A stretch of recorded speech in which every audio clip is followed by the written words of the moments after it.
के बजट में बहुत अहम भूमिका रही है और आपने भी जब बजट देखा होगा तो आप सबके ध्यान में आया होगा कि आपके सुझावों को, आपके विचारों को इसमें समाविष्ट करने का भरसक प्रयास किया गया है। वो काम तो हो गया। अब जो आज का ये संवाद है, ये संवाद कृषि सुधारों और बजट के प्रावधानों को हम आगे बढ़ाएं, तेजी से आगे बढ़ाएं, लास्ट माइल डिलीवरी तक पहुंचे, निश्चित समय सीमा में करें और बड़ी एफिशिएंसी के साथ करें और फिर भी सबको जोड़ करके करें। पब्लिक प्राइवेट पार्टनरशिप का परफेक्ट नमूना, सेंटर और स्टेट का कोऑर्डिनेशन का परफेक्ट नमूना, ऐसा हम आज की चर्चा से निकालना चाहते हैं। इस वेबिनार में एग्रीकल्चर, डेयरी, फिशरीज जैसे भांति भांति के सेक्टर्स के एक्सपर्ट भी हैं।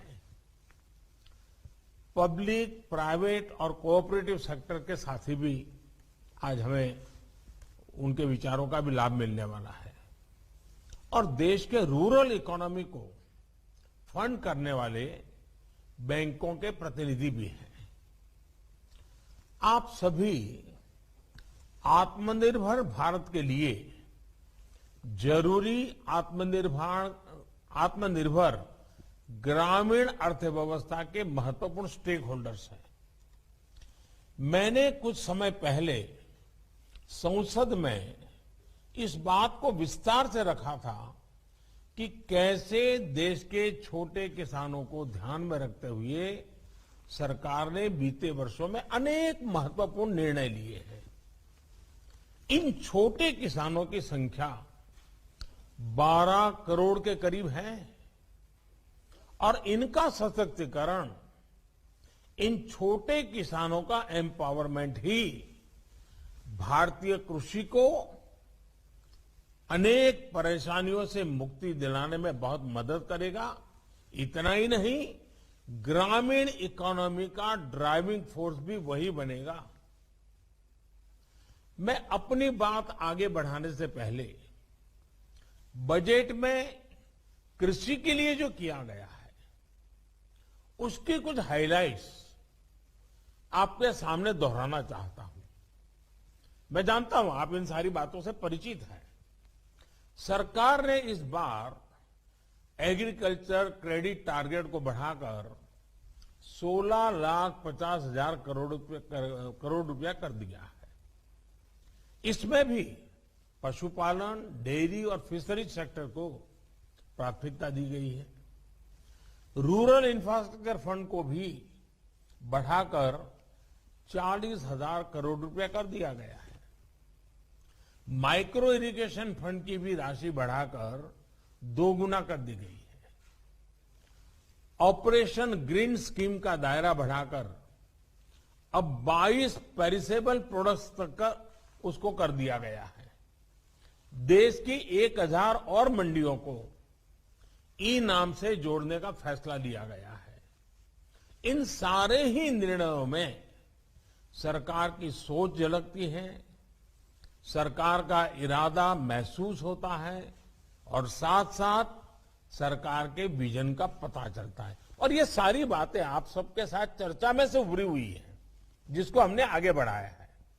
लगातार बढ़ते हुए कृषि उत्पादन के बीच 21वीं सदी में भारत को पोस्ट हार्वेस्ट क्रांति या फिर फूड प्रोसेसिंग क्रांति और वैल्यू एडिशन की आवश्यकता है। देश के लिए बहुत अच्छा होता अगर ये काम 2-3 दशक पहले ही कर लिया गया होगा। अब हमें जो समय बीत गया है उसकी भरपाई तो करनी ही करनी है। आने वाले दिनों के लिए भी अपनी तैयारी और अपनी तेजी को बढ़ाना है।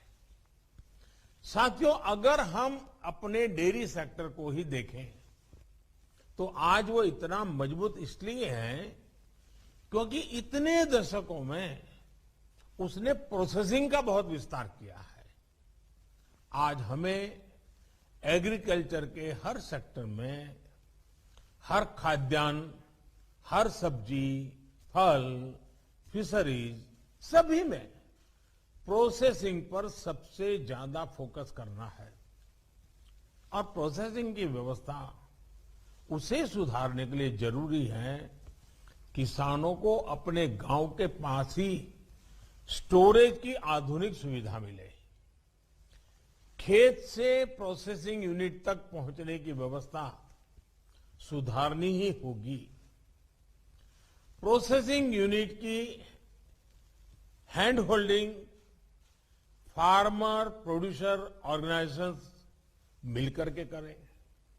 और हम सब ये जानते हैं कि फूड प्रोसेसिंग क्रांति के लिए देश के किसानों के साथ ही देश के पब्लिक प्राइवेट कोऑपरेटिव सेक्टर को भी पूरी ताकत से सही दिशा में आगे बढ़ाना होगा। साथियों, आज ये समय की मांग है कि देश के किसान की उपज को बाजार में ज्यादा से ज्यादा विकल्प मिले। सिर्फ रॉ प्रोडक्ट या फिर सिर्फ उपज तक किसानों को सीमित रखने का नुकसान देश देख रहा है। हमें देश के एग्रीकल्चर सेक्टर का प्रोसेस्ड फूड में के वैश्विक मार्केट में विस्तार करना ही होगा। हमें गांव के पास ही एग्रो इंडस्ट्रीज क्लस्टर की संख्या बढ़ानी होगी ताकि गांव के लोगों को गांव में ही खेती से जुड़े रोजगार मिल सके। ऑर्गेनिक क्लस्टर्स, एक्सपोर्ट क्लस्टर्स, इसकी भी इसमें बहुत बड़ी भूमिका होगी। गांव से एग्रो बेस्ड प्रोडक्ट्स शहरों की तरफ जाएं और शहरों से दूसरे इंडस्ट्रियल प्रोडक्ट गांव पहुंचे, ऐसी स्थिति की तरफ हमें बढ़ना होगा। अभी भी लाखों माइक्रो फूड प्रोसेसिंग यूनिट्स देश में चल रही है, लेकिन उनका विस्तार करना, उनके सामर्थ्य को बढ़ाना, ये आज समय की मांग है, बहुत जरूरी है। वन डिस्ट्रिक्ट वन प्रोडक्ट, इस योजना कैसे हमारे उत्पादों को विश्व बाजार तक ले